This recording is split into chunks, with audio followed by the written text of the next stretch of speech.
let's mount this motherboard, which, let's get this so both cameras can see in here pretty, you'll see in here well enough. All right, with an adjusted camera, we can see right down into the case, which will be fantastic when we install this board. Sadly, I don't have the IO shield for back here, but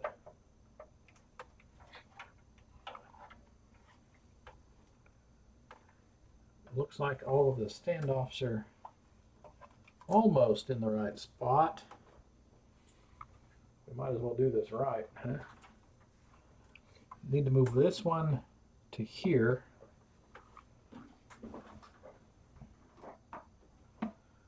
I'm going to need some pliers or something to get that out of there.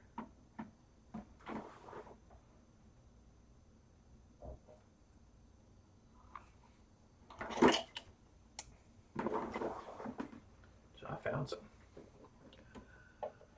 All right. Just a little bit of a turn. Maybe a little more than that.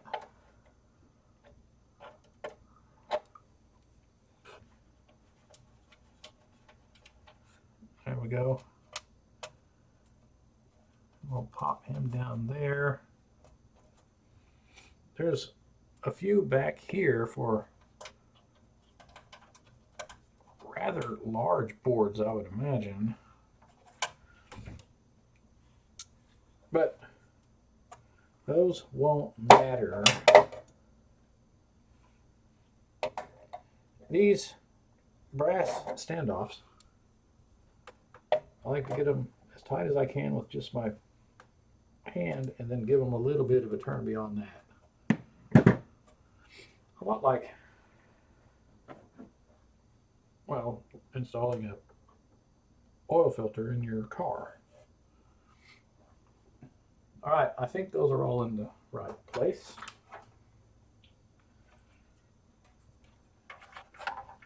We will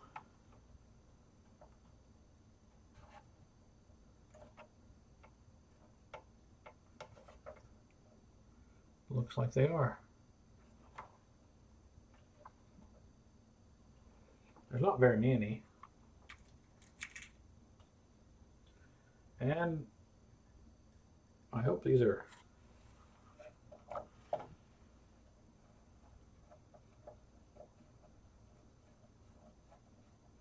they are not. These are coarse threaded. Coarse threaded standoffs. Just fine. I got some of those too. Or standoffs that take a coarse threaded screw on the top side.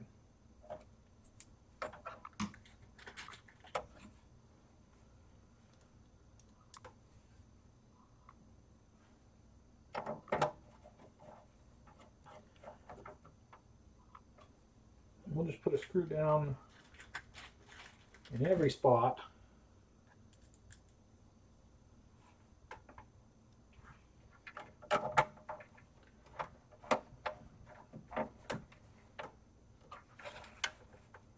Much like that. And like I said before, this is a micro ATX case that uses 3 or 4 slots here, but it leaves these bottom ones empty because the board's not long enough. It's made short for, well, micro ATX cases. You know, for smaller builds. But this is a full ATX case.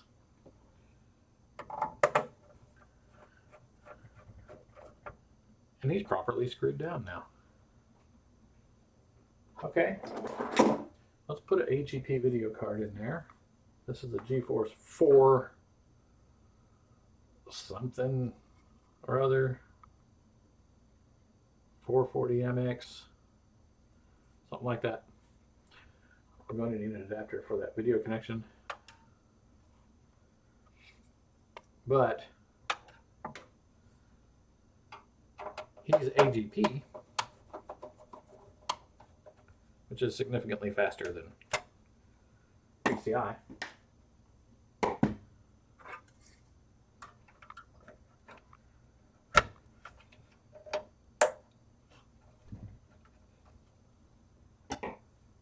There he goes. This already has sound on board, and I don't think we'll need anything else other than the quad floppy controller, which will go here, I believe.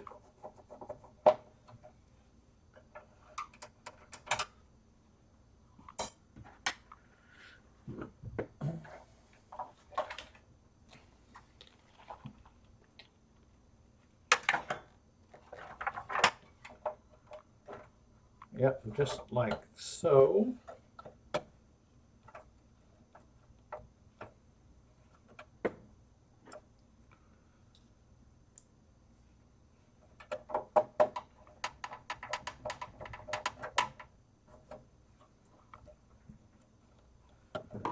All right, he's down there. I'm going to stand again because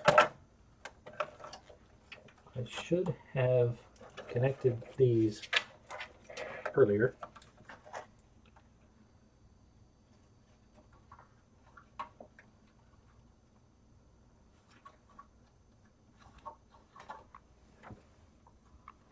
I can't see.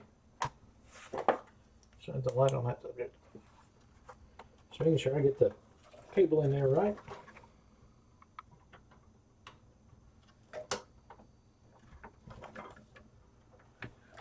There's that. Then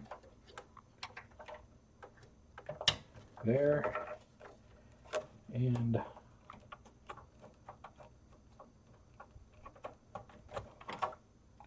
really? It says yes, really.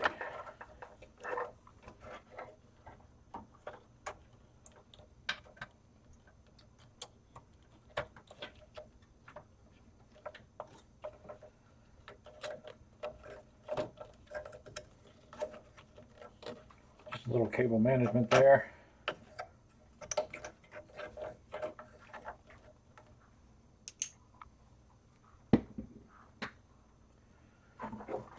All right, now that I have those, let's get the... We don't need these. But I can't take them off. Okay. Here's a power connection. This is a newer power supply, an EVGA 850BQ, 80 plus bronze rated. I bet it'll work better than we need it to. We'll use this connection. This one isn't really needed on this motherboard. It will just dangle there.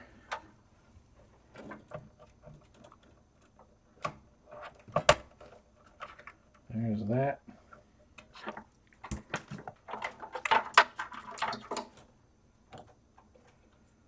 Okay, there's a fan connected to that one. We'll leave that connected. There's another fan connection.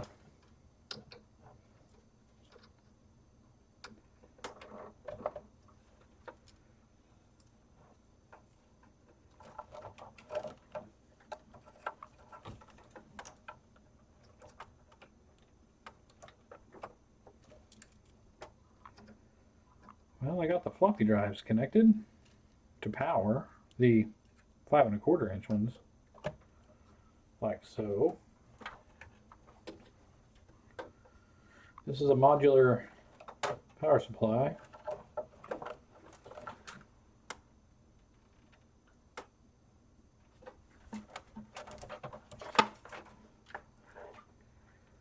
USB, that's for the front panel USB connectors, but there's nothing on the board for that, as far as I know.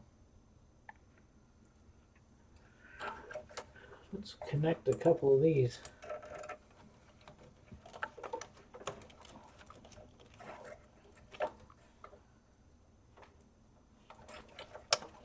Couple of these wires.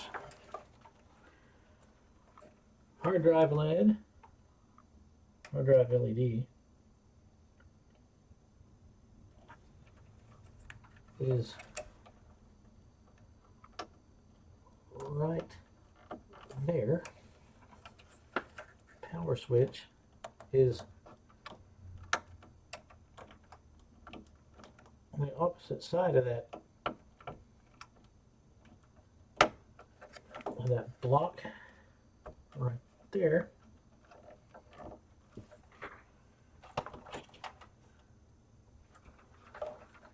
There is a reset switch.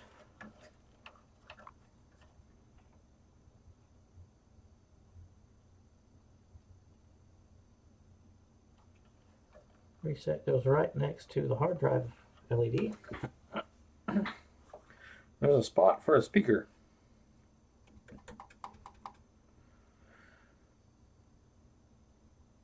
Do we even need a speaker? I think we'll pass on that for now. We'll take these wires and we'll put them down here for now. USB we can't use right now. Need to find power connections for everything else.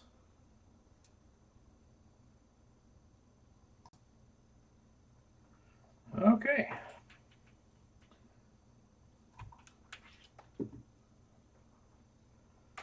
Microphone getting caught on stuff. Found another connector. I hope this is the right.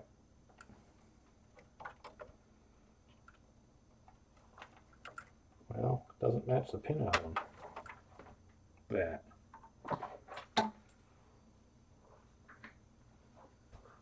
So it looks like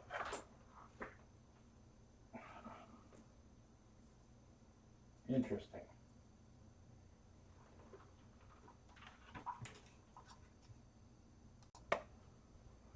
Okay, found one that's a little better. This goes in the peripheral plug on this power supply, all the way there on the bottom. This already has a floppy connection. Get myself down in here. Plug that in, just like so.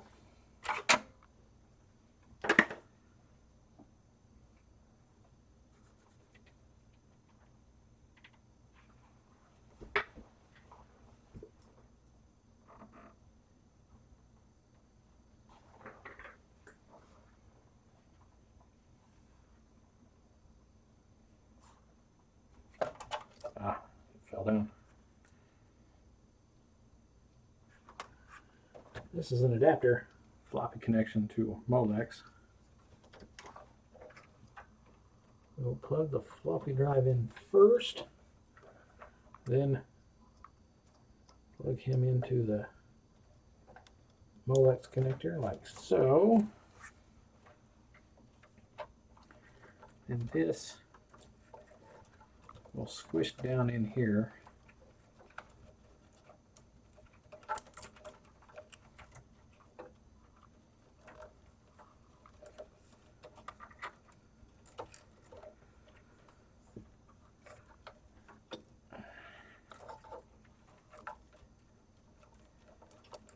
It's kind of tangled.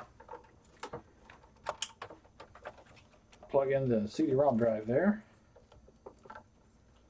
Then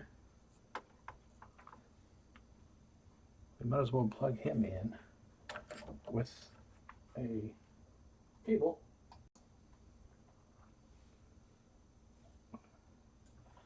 Found a couple.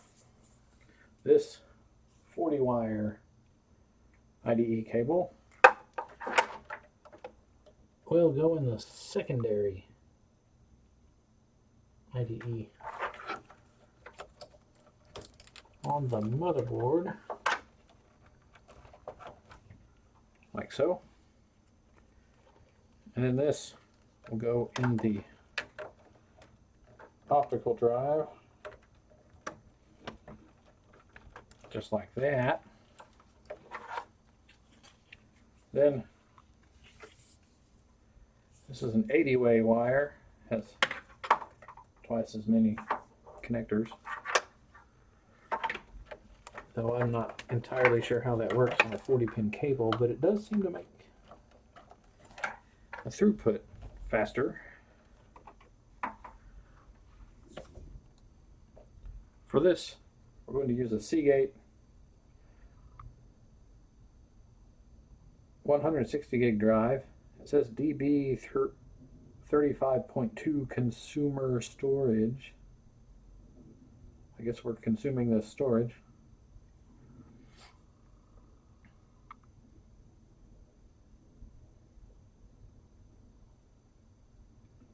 I guess we will set this to master like it's already set.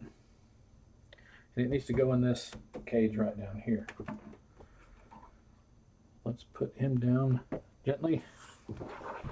Move this case back.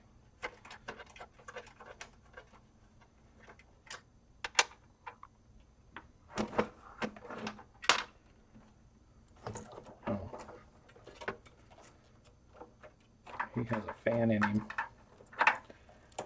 And it's connected up here.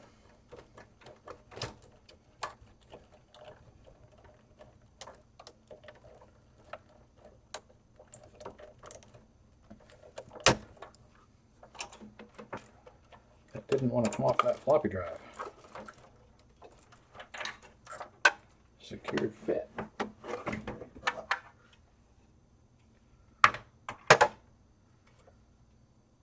Right here. These take really long screws because it has to go through this whole,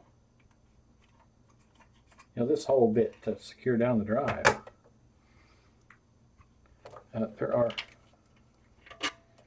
2 of these screws in here, which is coincidentally all we're going to need.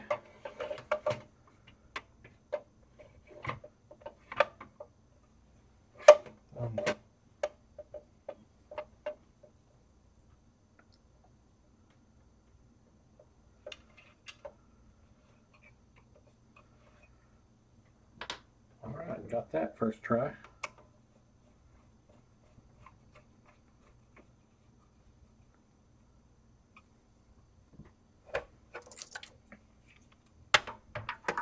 These have a little bit of rudimentary sort of shock absorption as well.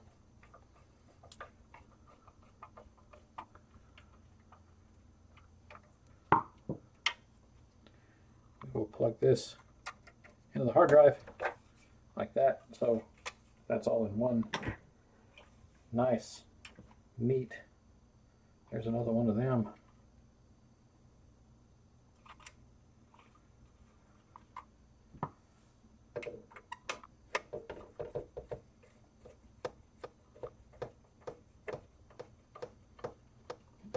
We'll go ahead and put that in there too, I guess.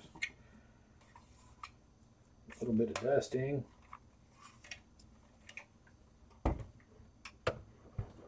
Well, I keep moving you guys. Let's move you back. Put him back in there. Put his screw in place.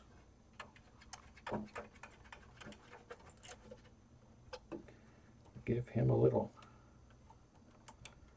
That's a bit snug, but it'll be okay. Then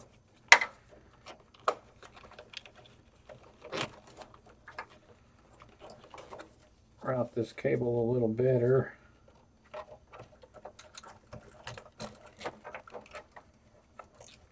And we'll plug him in to the hard drive. There we go.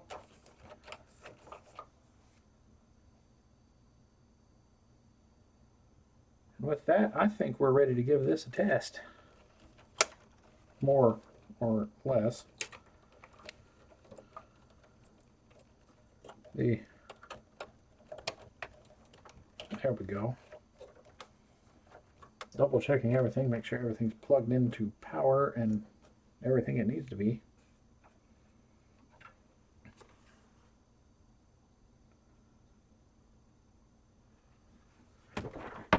Okay. Get him off of there. Going to need one of these.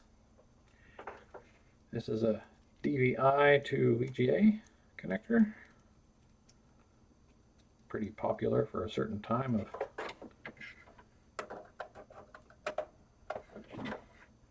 of computing.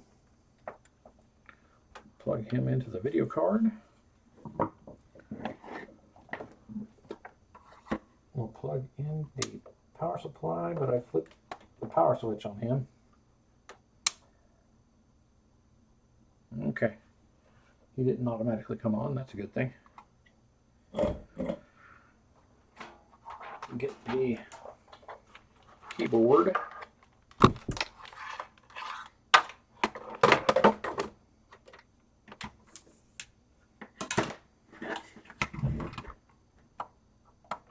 Plug that in there. Then we will plug in a mouse just in case.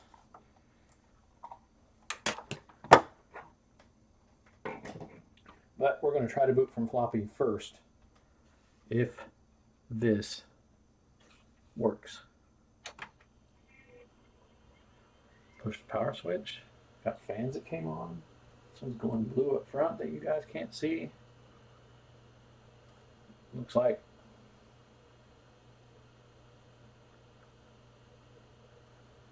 it found the IDE drives.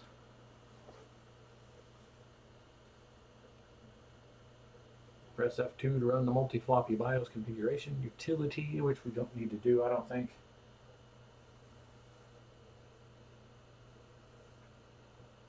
It's reading from the GoTech.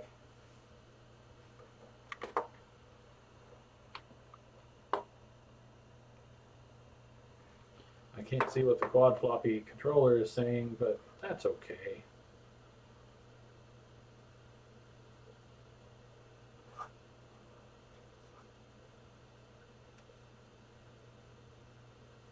There's a big 240 millimeter diameter fan.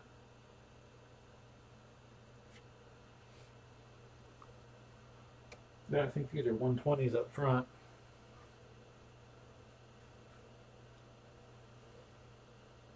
Yep, there's the MS-DOS 5. We don't need that.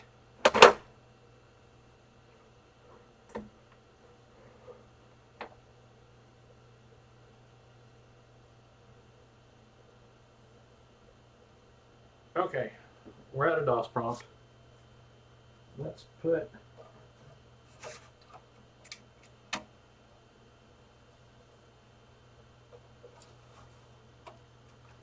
discs back in the drives. I keep bumping the camera. I'm sorry about that. Does it recognize the drive C? It does, and it is.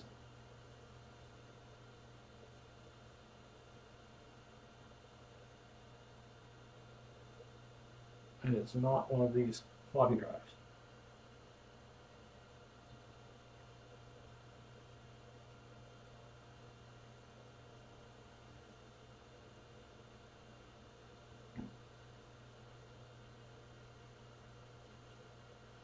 DOS 5 may not be able to read the formatting on the drive that's in the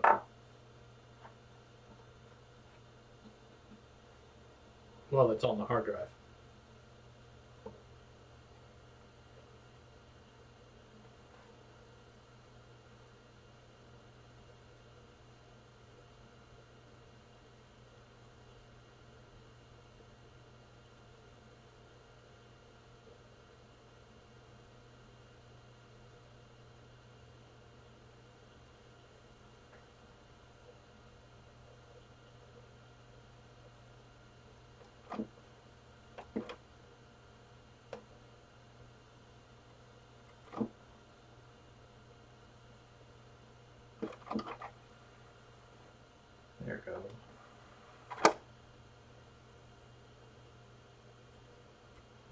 I was making sure that the optical drive, the DVD-ROM, DVD rewriter could open and shut on its own.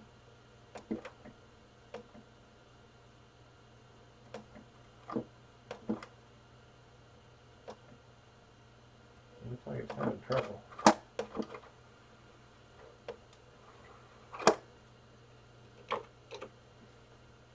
Let's pull this out of here and see if there's anything on the hard drive.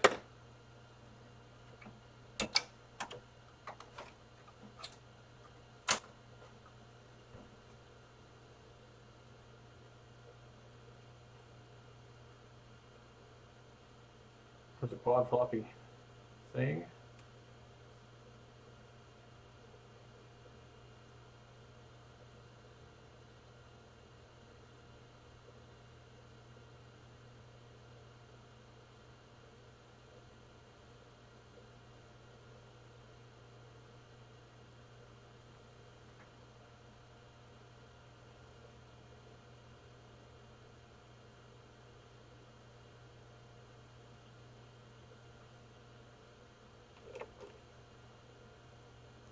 Let's see what the boot order is in the BIOS.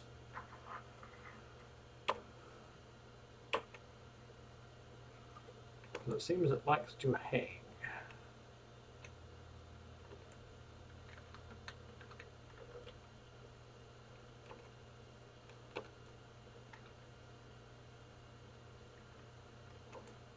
Auto detect the hard drives. We will say that that is LBA. Nothing there, nothing there.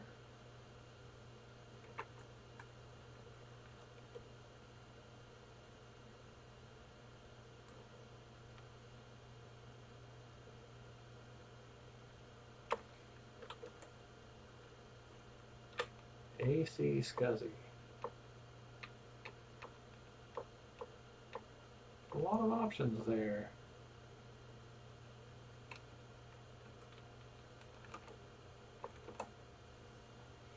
We'll set it to boot from the hard drive. I don't know if there's anything on this hard drive.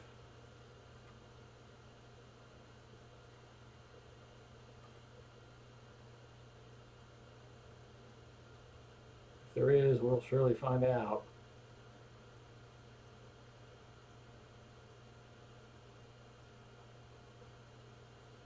Looks like Windows 2000.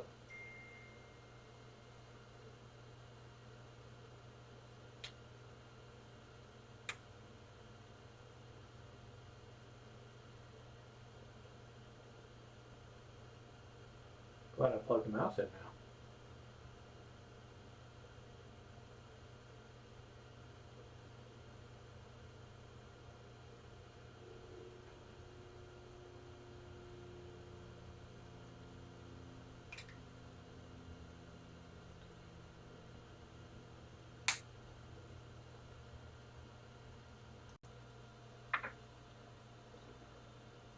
Well, this machine is hanging on the Windows boot for some reason. Everything seems to be working all right, but it just doesn't want it to go beyond this. It's been sitting here for several minutes. But this video has been going on for quite long enough. We will take a look at this and fix it if possible. I'll have to do a little bit of research. Might just go with a different operating system entirely.